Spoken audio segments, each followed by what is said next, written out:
Hello नमस्कार। Ambe home science classes में आप सभी का स्वागत है। तो आज मैं आप लोगों को टॉप 500 क्वेश्चन कंप्लीट करवाने जा रही हूँ, जिसमें से 100 क्वेश्चन हमने पिछले वीडियो में कंप्लीट कर लिया। और इस वीडियो में भी मैं आप लोगों को कम से कम 50 क्वेश्चन कंप्लीट करवाऊंगी, जो आपकी UP board TGT PGT LT grade के लिए बहुत ही महत्वपूर्ण है। तो आइए, देर किस बात की है, हम लोग अपना प्रश्न शुरू करते हैं।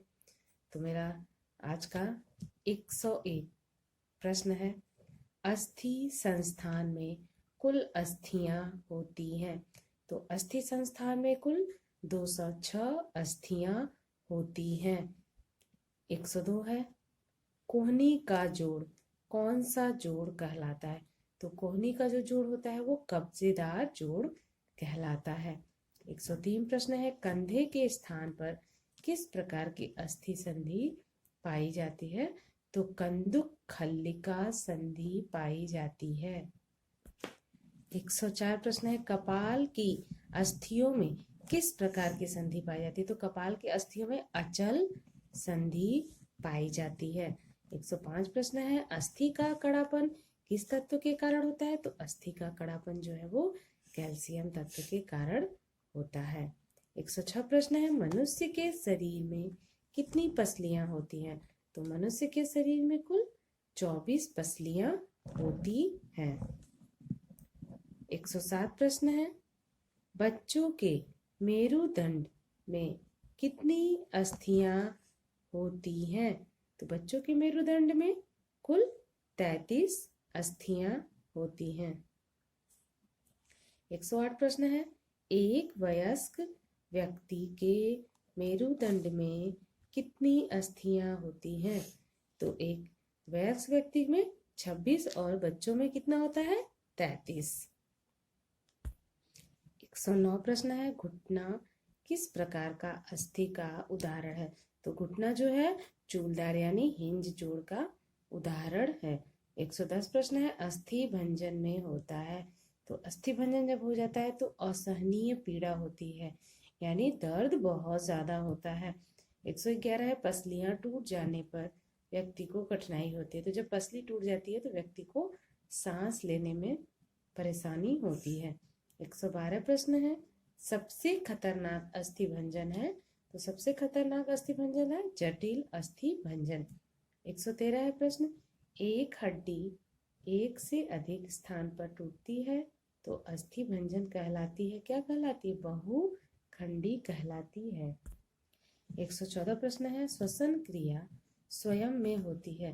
तो श्वसन क्रिया जो होती है ये अनैच्छिक क्रिया होती है, यानी यह क्रिया अपने इच्छा के अनुसार होती रहती है, हमारी इच्छा से नहीं होती, इसलिए इसको अनैच्छिक में रखा गया है।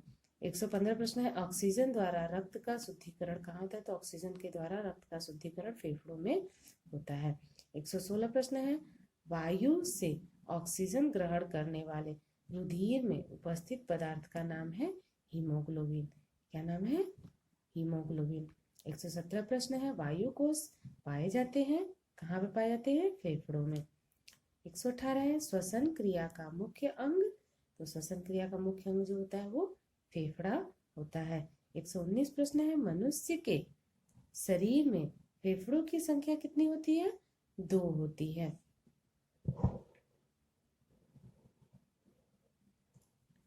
120 प्रश्न है, सेफर्स विधि द्वारा कृत्रिम श्वसन कराते समय रोगी को लिटाना चाहिए, कैसे लिटाना चाहिए, उसे पेट के बल की तरफ लिटाना चाहिए। 121 प्रश्न है, कृत्रिम श्वसन देने की विधि की प्रक्रिया को 1 मिनट में दोहराना चाहिए। तो 1 मिनट में कम से कम 12 से 13 बार दोहराना चाहिए।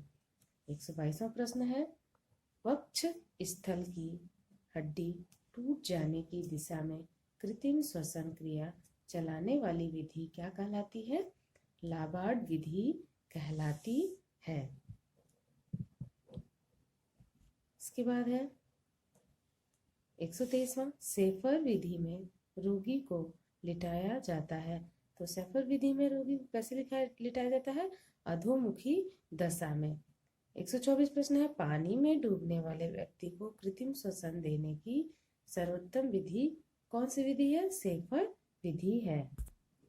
125 प्रश्न है, सिल्वेस्टर विधि का प्रयोग होता है तो सिल्वेस्टर विधि का प्रयोग बेहोश होने पर होता है। 126 प्रश्न है, सिल्वेस्टर विधि में घायल को लिटाया जाता है, कैसे लिटाया जाता है? समतल स्थान पर लिटाया जाता है। 127 प्रश्न है, सिल्वेस्टर विधि में कृत्रिम श्वसन देने वालों व्यक्तियों की संख्या कितनी होनी चाहिए? 2 होनी चाहिए।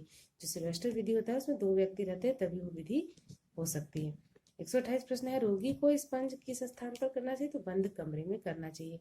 ये स्पंज जो होता है रोगी को खुले जगह पे नहीं करना चाहिए। 129 प्रश्न, स्नान न करा सकने की दशा में रोगी को शारीरिक सफाई का उपाय क्या है? तो स्पंज करना। इसीलिए स्पंज की क्रिया जो होती है वो बंद कमरे में की जाती है। स्पंज करना मतलब जो रोगी बहुत ज़्यादा बीमार होते हैं, उठ बैठ नहीं सकते, चल फिर नहीं सकते, तो उनको क्या करते हैं? स्पंज विधि के द्वारा स्नान कराया जाता है। 130 प्रश्न है, पुलटिस बांधने का मुख्य लाभ क्या है? तो पुलटिस बांधने का मुख्य लाभ जो होता है सूजन तथा दर्द घटता है। 131 प्रश्न है, पेट का दर्द होने पर सेकने के लिए प्रयोग की जाती है, तो क्या की जाती है? सूखी सेक विधि प्रयोग की जाती है। जब पेट में दर्द होता है तो क्या करते हैं? जो बॉटल होता है उसमें पानी भरकर उसको क्या करते हैं? सूखी सेक करते हैं।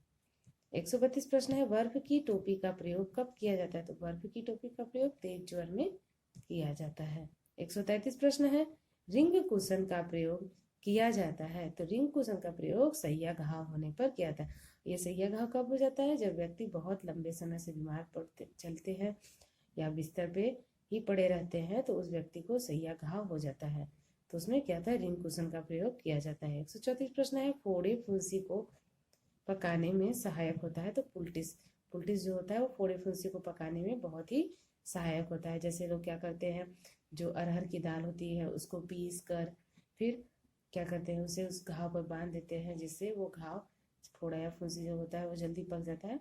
तो इस तरह से पुलटिस बनाई जाती है। कुछ कुछ जो पुलटिस होती है उसे गर्म करके भी बांधा जाता है। 135 प्रश्न है, आंतरिक रक्तस्राव की दशा में इसका प्रयोग करते हैं, तो ठंडी सेक का प्रयोग करते हैं जब आंतरिक रक्तस्राव होता है तो। 136 प्रश्न है, नाक एवं गले के विकारों में सहायक होता है किसका? भपारा लेना जो होता है नाक और गले के विकार को बहुत ही लाभप्रद होता है। जब सर्दी जुकाम हो जाता है, गला जकड़ जाता है या नाक से सांस नहीं ले पाते हैं तो हम लोग क्या करते हैं? गर्म पानी में विक्स डालकर या फिर दवा डालकर उसका भाप लेने से क्या होता है? हमारा नाक और गला साफ हो जाता है। 137 प्रश्न है, वसा से पदार्थ कोएगुलेट हो जाते हैं, तो वसा से क्या होते? ताप से पदार्थ कोएगुलेट हो जाते हैं, तो ताप से वसा पदार्थ जो होते हैं वो कोएगुलेट हो जाते हैं। 138 प्रश्न है, MUFA का सबसे अच्छा स्रोत होता है, तो सोया तेल जो होता है वो MUFA का सबसे अच्छा स्रोत है। 139 प्रश्न है, विटामिन ई का दूसरा नाम क्या है? तो विटामिन ई का दूसरा नाम टोकोफेरॉल है। 140 प्रश्न है, शरीर की आंतरिक क्रियाओं को नियंत्रित करने वाला पदार्थ है, तो शरीर की आंतरिक क्रियाओं को कौन नियंत्रित करता है? जो विटामिन होता है वो नियंत्रित करता है। प्रोटीन क्या करता है? शरीर में टूट फूट की मरम्मत करता है, और वसा कार्बोहाइड्रेट क्या करता है? हमें ऊर्जा प्रदान करता है। 141 प्रश्न है, राइबोफ्लेविन का अच्छा स्रोत है, तो राइबोफ्लेविन का अच्छा स्रोत पनीर है। 142 प्रश्न है, बौद्धिक विकारता किसकी कमी का लक्षण है? तो बौद्धिक विकारता जो होती है वो सोडियम की कमी का लक्षण है। 143 प्रश्न है, मानव शरीर में कितने खनिज लवणों की आवश्यकता होती है? तो मानव शरीर में 24 खनिज लवणों की आवश्यकता होती है। 144 प्रश्न है, मानव शरीर में जल की मात्रा लगभग होती है कितना? 65 से लेकर 70% तक होता है। 145 है, कृत्रिम झील का दूसरा नाम क्या है? तो कृत्रिम झील का दूसरा नाम है परिबद्ध जलाशय। 146 प्रश्न है, प्याज काटते समय हमें किस कारण रोना आता है? लोग प्याज काटते हैं ना तो आंख से आंसू बहुत ज्यादा निकलता है, तो किस कारण होता है? सल्फर यौगिक से। जो प्याज में सल्फर यौगिक होता है वो हमारी आंख में जैसे ही जाता है तो फिर क्या होता है? आंख से आंसू निकलने लगते हैं। 147 प्रश्न है, परिरक्षक जो रंगीन फलों के रसों में डाला जाता है उसे क्या कहते हैं? बेंजोइक अम्ल। बेंजोइक अम्ल जो होता है वो रंगीन फलों के रसों में डाला जाता है। 148 प्रश्न है, सिरके में होता है, तो सिरके में एसिटिक अम्ल होता है। 150 प्रश्न है, टेम्पो बना होता है, तो टेम्पो जो होता है वो सोयाबीन से बना होता है। 150 और आज का आखिरी प्रश्न है, दालों में पाए जाने वाला रोधक है। तो दालों में क्या पाया जाता है, कौन सा रोधक पाया जाता है? ट्रिप्सिन नामक रोधक पाया जाता है। तो ये थे आपके आज के 50 बहुत ही महत्वपूर्ण प्रश्न। नेक्स्ट वीडियो में मैं आप लोगों के लिए और 50 महत्वपूर्ण प्रश्न लेके आऊंगी। तो आप सारे प्रश्नों को एक बार या 2 बार बस सुन लीजिए, जिससे कि आपकी तैयारी बहुत ही अच्छी हो जाएगी।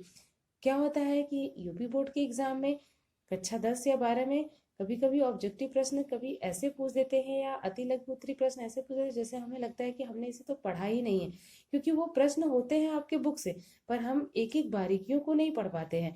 इसलिए आप ऑब्जेक्टिव प्रश्नों को जितना भी मैं करवा रही हूँ उन सबको बिल्कुल ध्यान से और अच्छे से पढ़िए, ताकि आप लोग के जितने भी ऑब्जेक्टिव यानी जिसके हमें ठोस नंबर मिलने वाले हैं, क्योंकि उसमें नंबर कटते नहीं हैं, उसमें आपको पूरे के पूरे नंबर मिलते हैं, तो वो नंबर कम से कम आपका हो। इसलिए आप वीडियो को एक बार 2 बार रिपीट कर करके देखिए। और आप लोग के पास ज़्यादा समय नहीं है तो आप सिर्फ एक बार सुन लिया करिए। आप कुछ भी काम करती रहती हैं या घर के ही कोई कार्य करती रहती हैं तो अपना मोबाइल चालू करके कम से कम वीडियो को ही सुनिए। सुनने से भी हमें बहुत कुछ याद होता है। प्रश्न अगर हम बार बार रिपीट करते हैं तो भी हमारे दिमाग में वो रट जाती है। तो वीडियो को ध्यान से देखिए। वीडियो पसंद आए तो अपने दोस्तों में भी शेयर करिए। धन्यवाद।